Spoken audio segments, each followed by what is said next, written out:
Unong elam keseng UDP batru Menteri Kesoka Jelau ba Hapoh lengdo hinin kesengi uloong ba kajing penkrek banjit Kyrtong na ke Bynta ke Ilekshon Lok Sabha on pendap Hapoh ke Bnai. Habai kran bekila patai kubor uba Hapoh uloong ba habai dai bat keni keseng kelaya syakmat na ke Bynta banjit ya Kyrtong jongka. Uloong ru bau Presiden berim keseng New Trap Youth Council uba Robert Jun Kajren udai uwei ubala penpau ya kajing angnut ban yo ya kun hagani ke Ilekshon Lok Sabha na Shillong Parliamentary seat. Nalo kata uloong ru ba kajing penkrek abai dai bat ke Election MDC ru keladap ya syakmat. Nakaliang ke State Election Committee keladap ru ban ya kendo arsian habai dai bat keni ke Bynta.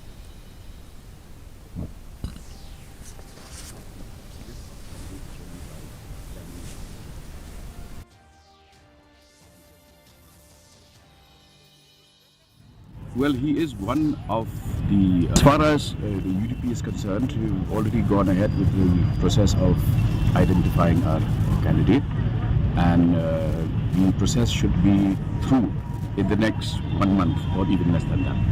Yeah, we are going on in full swing. The State Election Committee has already met a couple of times, and we should be in a position to have at least the preliminary list of candidates ready by January end.